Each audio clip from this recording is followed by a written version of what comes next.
नमस्कार सर्वांना, श्री स्वामी समर्थ। तर आजचा जो व्हिडिओ आहे तर तो असा आहे की बाहीचं जेव्हा आपण काय करतो, ब्लाऊज शिवायला घेतो ना, तर प्लस साईज असेल ना तर कपडा कमी पडतो किंवा कमीत कमी ब्लाऊज काय म्हणतात ते, कमीत कमी ब्लाऊज पीसमध्ये आपल्याला चांगलं ब्लाऊज शिवायचं असतं किंवा काहीतरी पॅटर्न असतो, तर तेव्हा कपडा कमी पडतो, तर तो इकडे तिकडे जॉईंट नाही करायचा। तो शक्यतोवर एकतर बॅक साईडला किंवा जे आपलं हाताची साईड असते तर तिथे जॉईंट करायचा। मी तर म्हणेल की हाताच्या साईडलाच तुम्ही जे आहे ना तर ते जॉईंट करा, कारण बॅक साईडला पण जॉईंट केलं ना तर थोडंफार दिसू शकतं, त्याच्यामुळे हाताच्या साईडला जे आहे तर तिथेच जॉईंट करायचा।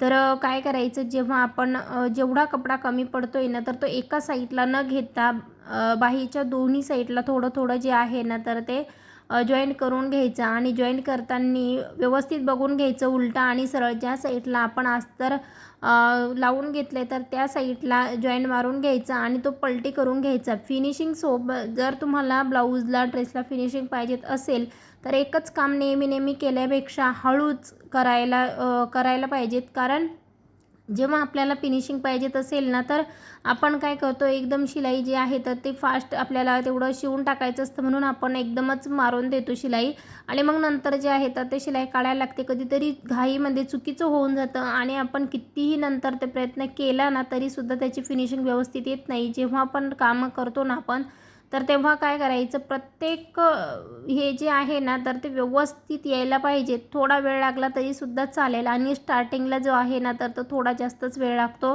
नंतर जर तुमचा हात बसला ना तर अजिबात वेळ लागत नाही।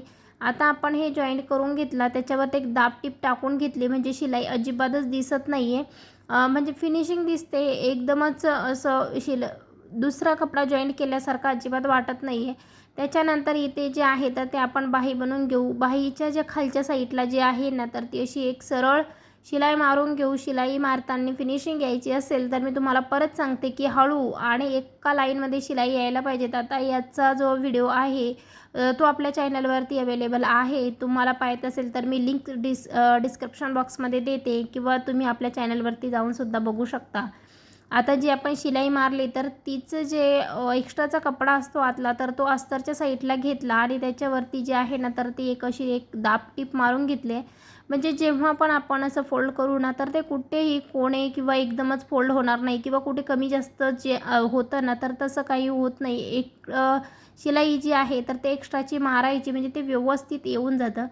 त्याच्यानंतर वरतून जे आहे ना तर ती एक शिलाई मारून घेऊया, म्हणजे एकदम व्यवस्थित होऊन जाईल।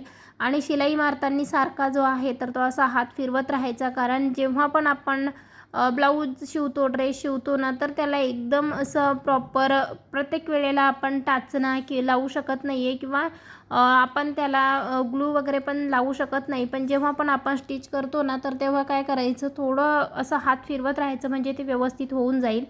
आणि दुसरी गोष्ट अशी की धागा छोटा जरी असेल ना तरीसुद्धा तेव्हाच्या तेव्हा कटिंग करून टाकायचं, नंतर मग ते एकतर मध्ये येतात, नाहीतर मग आपली फिनिशिंग जी आहे ना तर ती विस्कटवून जाते सगळीकडे फक्त धागेच दिसतात।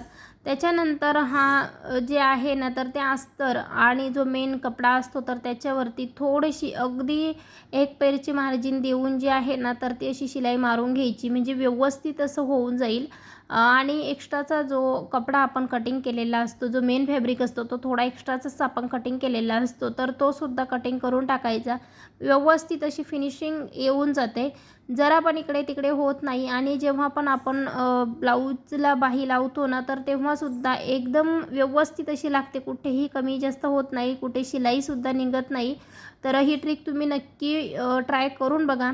बरं, व्हिडिओ आवडला असेल तर व्हिडिओला लाईक, शेअर, सबस्क्राईब नक्की करा।